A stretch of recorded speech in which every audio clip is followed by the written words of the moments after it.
Como a gente está abordando sobre Trindade hoje, existem muitas questões que são levantadas acerca desse assunto, certo? E até aqui tem sido, poxa, maravilhoso o assunto a ser abordado. Porém, uma das questões a ser abordada quando a gente fala de Trindade é que as pessoas dizem assim, ó, que elas nunca viram um trono para o Espírito Santo no céu.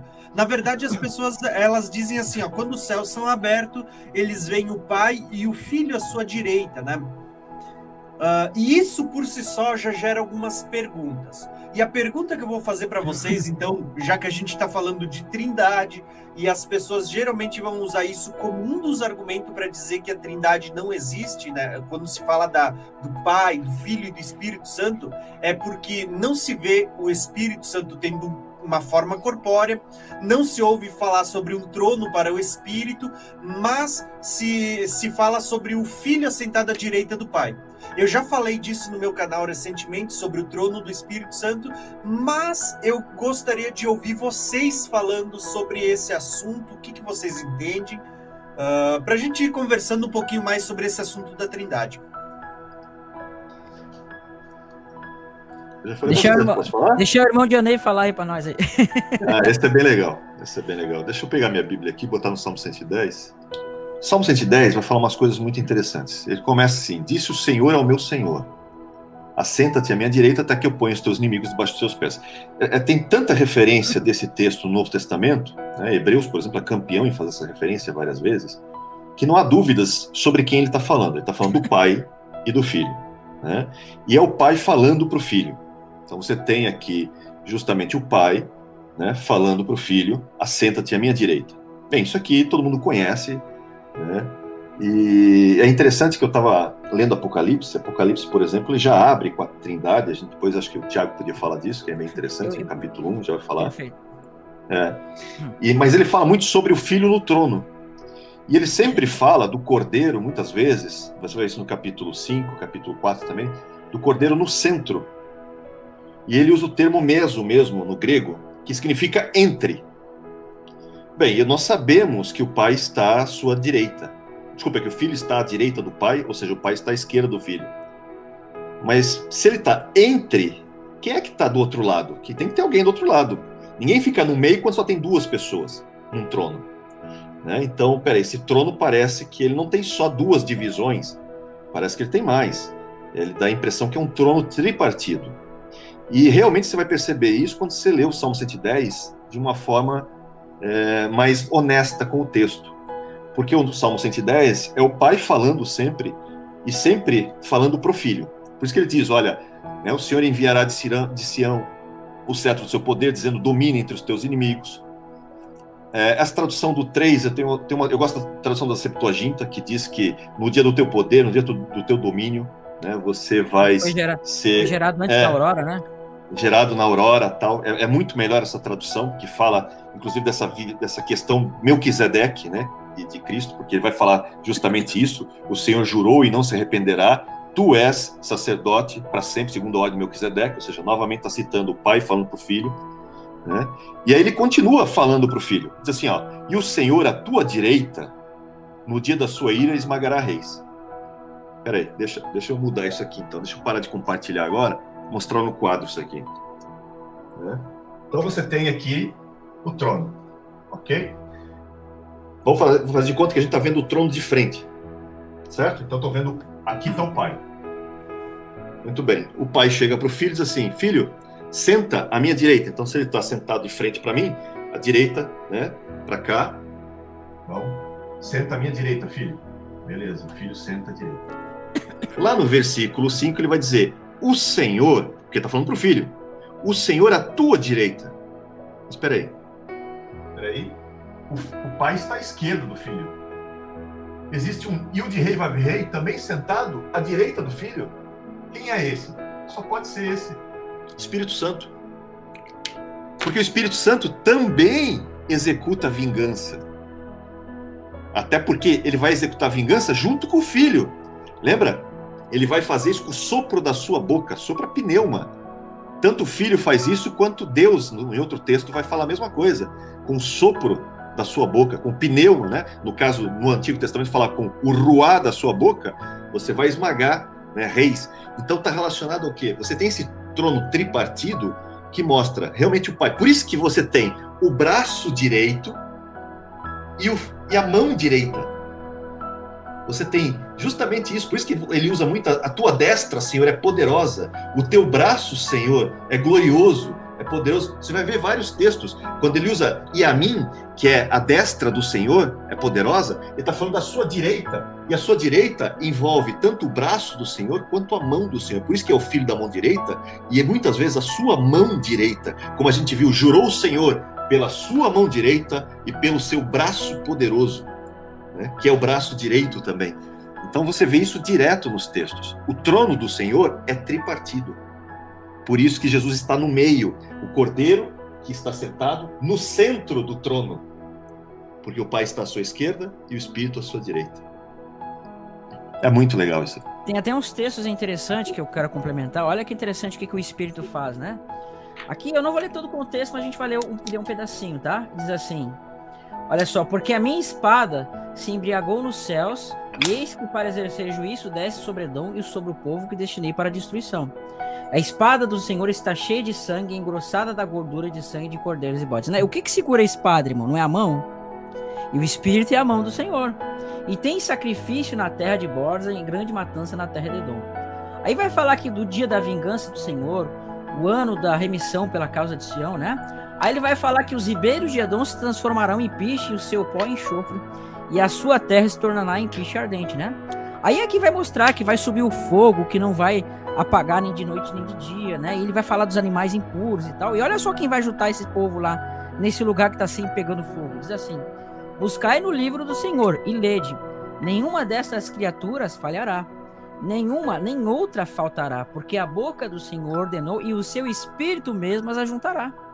Porque lançou sorte em favor delas e a sua mão lhes repartiu a terra como cordel. Olha a mão do Senhor.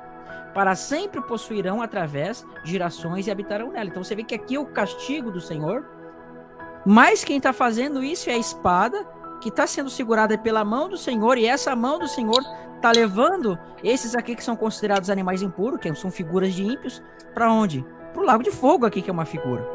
Aí você vai ver que é a mão do Senhor que vai derramar os cálices da sua ira. Você vai ver que é a mão do Senhor que, por exemplo, vai carregar os homens, vai levar, né? O Espírito me tomou pela mão. Tem vários textos desse. Então, o Espírito, ele sempre vai agir com a mão do Senhor, né? A mão forte, braço estendido, que é o Filho. Tudo isso fala do mesmo Deus. E ele vai utilizar... Isso já no Antigo Testamento, né, maninho? É, a Trindade lá sendo manifesta. Esse texto é muito tremendo, irmão, que você falou aí. Vai lá, irmão Tiago. Há muitas coisas que a gente pode ver nesses assuntos. Hoje eu tô aqui mais para fazer perguntas, né? Mas essa questão do trono, eu creio que é algo muito importante, justamente porque quando a gente fala do trono de Deus, né, eu vi que os irmãos já expuseram mais do que bem, né? A gente vai ver isso muito claramente sendo tratado. Por exemplo, Jesus sobe e assenta-se à destra do Pai. Isso está sempre ali presente. São vários, inúmeros textos falando disso. Jesus assentado à destra do Pai. Você vai para Apocalipse 7, diz assim, ó, que se viu um trono, né? Apocalipse 4, Apocalipse 5, vocês veem lá os 24 tronos ao redor de um trono. A Bíblia não diz que tem 2 tronos lá, né? Quando eles se prostram e botam as suas coroas no chão, eles estão se prostrando diante de um único trono. Aí, de repente, eles veem lá alguém assentado no trono com um livro na sua mão direita. E, de repente, João olha para ver com quem é que está falando. E ele diz assim que ele vê no meio do trono. Né? Pera ver, é um único trono, mas ele vê no meio do trono, ele vê o Cordeiro. Né?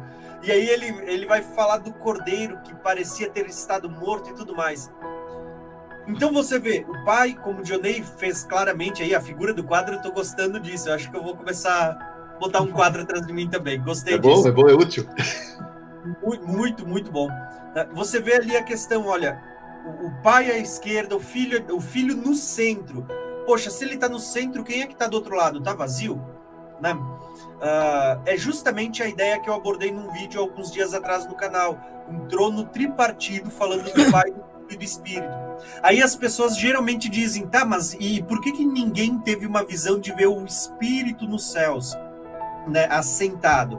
Primeiro que quando a gente lê Apocalipse 4 e 5, vocês veem ali figuras da Trindade no livro do Apocalipse. Por quê? Você vê o Pai com um livro, o Filho na figura do Cordeiro, e você vê os 7 Espíritos, as 7 lâmpadas, os 7 olhos, os 7 chifres, que são os 7 Espíritos. Quando você lê Apocalipse 1, você já vê claramente ali sendo falado de 3 pessoas. Né? Ele está dizendo assim, ó, que o Pai, ele tá dando, né, a carta ao Filho por meio do Espírito. Apocalipse 1 já aparece os 3. Mas ainda assim as pessoas dizem, tá, mas como é que não se vê o Espírito assentado no trono? Né? E aí a gente vai voltar lá para Isaías, porque Isaías 6, quando a gente tem a visão do trono, eu gosto de citar esse texto, porque Isaías, ele fala de alguém que está sentado, ele viu alguém assentado no trono, certo? Ele viu alguém. A gente vai dizer, pode ser o Pai, pode ser o próprio Filho, né? Só que quando a gente vai, eu não vou ler o texto hoje, tem vídeo aqui no canal falando sobre isso, só que quando a gente vai para o Atos dos Apóstolos, Paulo, ao tratar, ele vai fazer uma citação de Isaías 6, e lá em Isaías 6, quem está sentado no trono, ele está falando algo. Quem está sentado no trono, ele vai dizer assim, ó, vai, diga a esse povo, estejam sempre com ouvidos, mas não entendam, estejam sempre vendo, mas não percebam. Então, aquele que está assentado no trono está falando. Só que Paulo, quando ele cita em Atos 28, 25, as mesmas falas daquele que está sentado no trono, ele vai dizer assim, ó, bem falou o Espírito Santo por meio do profeta Isaías. Vai a este povo e dize, ouvindo ouvireis, mas de modo nenhum entendereis, e vendo vereis, e de maneira nenhuma percebereis. Então, claramente, a gente vai ver ali, ó, que tinha alguém assentado no trono, claramente a gente sabe, Isaías viu alguém, as pessoas vão dizer, era o Pai, não, era o Filho, tá? Mas Paulo, ele atrela essa pessoa que está falando no trono ao Espírito Santo, entenderam? Então, assim, dizer que ninguém viu o Espírito Santo, então a gente teria que dizer, então como é que Paulo atribuiu, né? Então, assim, ó, existem muitas questões, muitas formas como a gente poderia ter abordado essa questão, mas essa ideia de um trono tripartido, ele tem uma fundamentação muito boa, muito clara nas Escrituras. Existe um texto aqui, irmão, para dizer assim do Espírito Santo, que diz assim, olha onde é que está o Espírito, né? Diz bem assim, verso 5 do capítulo do Salmo 139, ó, tu me cerca por trás e por diante, e sobre mim pões a mão, olha só, a mão, né? Tal conhecimento é maravilhoso demais para mim. Veja, a mão do Senhor. E é sobremodo elevado, não posso atingir. Agora ele falando da mão do Senhor. Por onde me ausentarei do teu espírito? Para onde fugirei da tua face? Se suba aos céus, lá estás, que é o Espírito do Senhor. Né?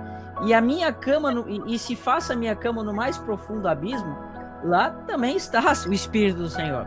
Se tomo as asas da alvorada e me detenho nos confins dos mares, e ainda me leva, e lá me haverá de guiar a tua mão, e a tua destra me sustenta, o Espírito do Senhor. Tem mais textos aqui, né? Mas veja, constantemente o Espírito. A Bíblia fala que os sete Espíritos são os olhos do Senhor, né? Aí a gente vai ver que os olhos do Senhor estão sobre aqueles que o temem. O Espírito também é apontado como os olhos do Senhor. E olha que interessante esse texto de Apocalipse, né? Esse texto aqui eu acho muito tremendo. Ó, João, as 7 igrejas que se encontram na Ásia, tá? Graça e paz a vós outros, da parte daquele que é, que era e que há de vir, né? Da parte dos 7 espíritos que se acham diante do trono e da parte de Jesus Cristo, a fiel testemunha. Irmão, você envia alguma coisa da parte de uma coisa? Você sempre envia alguma coisa da parte de alguém. Olha lá, João escrevendo para as 7 igrejas que se encontram na Ásia. Graça e paz a vós outros de quem? Daquele que é, que era e há de vir. Aqui está falando do Pai, nesse contexto aqui. Da parte dos 7 espíritos. Não, mas o espírito aqui é outra coisa. O espírito não é ninguém aqui. É segundo é que alguns entendem. Que se acham diante do trono E mais, e da parte de Jesus Cristo, a fiel testemunha, o primogênito dos mortos e soberanos, rei da terra. Se, irmãos, o Espírito aqui fosse o Pai e o Filho, bastava ele dizer da parte daquele que era e há de vir, e da parte daquele que esteve morto e está vivo. Acabou. Não precisa. Aí eu vou dizer, não, mas nos restantes dos evangelhos, está dizendo lá só, evangelhos não é das cartas, está dizendo que só tem, né, só fala do Pai e do Filho, é só você ler bem que o Espírito está lá também. Então aqui, da parte dos 7 Espíritos, quer dizer, então não é já uma trindade, né, já é uma novena, são 9 pessoas. não faz sentido, irmão. Quando ele fala de 7 Espíritos aqui, ele está mostrando a plenitude do Espírito demonstrada em 7 partes. Tanto que a igreja, você vai ver que ela vai ser tipificada numa menorá com 7 fogos. E cada fogo daquele vai estar mostrando os dons sobre a igreja. Não tem nada a ver com 7 pessoas aqui, mas é o Espírito subdividido, demonstrado em 7 partes, para formar um Espírito. E este Espírito é aquilo que Jesus fala. Quando ele vai falar com as igrejas, é como se ele enviasse um Espírito e dissesse assim, o Espírito falasse, né? Aquele que tem ouvido, ouça o que o Espírito diz à igreja, porque o Espírito está falando quando ele é enviado para as igrejas e acende uma menorá. Acende lá um candelabro. É isso que o texto está dizendo aqui. Era justamente esse texto que eu tinha em mente. E olha só que interessante, você vai ler o livro de Apocalipse e ele começa dizendo assim, ó, revelação que Deus deu ao Filho, né, para entregar à igreja. Só que quando tu lê as cartas, ele diz, quem tem ouvidos, ouça o que o Espírito diz. Né? Então você vê que claramente existe ali os 3 remetentes ali. Quem está escrevendo a carta, a revelação procede do Pai, do Filho e do Espírito. E quantas vezes ele fala isso? Quem tem ouvidos, ouça que o Espírito diz às igrejas? 7 vezes. Quantos Espíritos são? 7, porque ele vai enviar um Espírito para cada igreja. E aí vai encher a menorá como um todo, escutando a palavra que procede do Pai, que passa pelo Filho e entregue pelo Espírito. Tremendo isso, né? E você vê isso também, quando você associa Isaías 61, né, que o Espírito do Senhor está sobre mim, com Isaías 11, né, que vai falar justamente dos 7 Espíritos de Deus que estão sobre o renovo.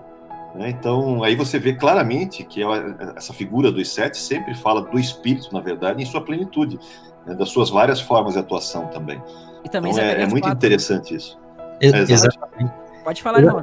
Então, é essa ligação que eu estava pensando aqui, porque quando a gente vai lá em Apocalipse 5, né, o irmão pode até colocar na tela para os irmãos acompanharem também o texto. Apocalipse 5? Isso, no versículo 6. Aí vai falar do trono ali, né? Deixa eu só achar aqui, peraí, que eu tô meio... Apocalipse... Deu tilt aqui. Apocalipse 5, verso 6. É. Aí, só para os irmãos acompanharem lá. Pode falar, irmão. Vai dizer, ó. Então vi no meio do trono e dos 4 seres viventes e entre os anciãos de pé um cordeiro. Aí tá o cordeiro, né? Como tendo sido morto. E olha o que ele tinha. 7 chifres, bem como 7 olhos, que são os 7 espíritos de Deus enviados por toda a terra. Tá aí aí. Tá aí. Aí a gente pega o seguinte, quando a gente vai lá para Zacarias, capítulo 3, versículo 9. Zacarias 3, 9, vamos lá. Que aí vai falar da pedra fundamental. Né? É a pedra fundamental. Botei no profeta errado. Zacarias, botei Zacarias 3, 9, eu botei em Sofonias, né? Dá 0 para mim, olha lá. Tá aqui. Então, aí diz aí, ó. Porque eis aqui a pedra que pus diante de Josué. Sobre esta pedra única, não tem igual, né, estão os 7 olhos. Aí vai dizer lá em Apocalipse que os 7 olhos são 7 espíritos. Eis que lavarei a sua escultura, diz o Senhor dos Exércitos, e tirarei a iniquidade desta terra num só dia. Essa aqui é a base da igreja, né? Ele fala isso para Pedro. Pedro, sobre esta pedra edificarei a minha igreja. E Pedro, na sua carta, explica quem é essa pedra fundamental, que é Cristo. E esses 7 olhos que estão sobre essa pedra são 7 espíritos. Aí quando liga com o que o pastor Janei falou agora, os 7 espíritos é o quê? A plenitude do Espírito Santo. Exatamente. E nesse texto de Zacarias você vê os 3 atuando, né? Sempre. Pai, os 3 atuando juntos, sempre. Sempre atuando. Irmão Janei, uma pergunta assim que eu até tenho uma dúvida, eu sei que entende mais do hebraico que eu. É interessante que quando você vai ver os termos assim, o anjo do Senhor e o Espírito do Senhor, Espírito de Yahweh, na verdade, quando você vai no hebraico, na verdade você pode ler de uma forma assim, o anjo Senhor e o Espírito Senhor. É possível? Sim. Então, sim, quando você vê lá, o Espírito do Senhor está sobre mim, poderia ser dito, o Espírito Senhor está sobre mim? É possível? Quando fala assim, o anjo de Deus, na verdade, né, seria Malach Yahweh. O anjo do Senhor, na verdade, poderia ser lido o anjo Senhor.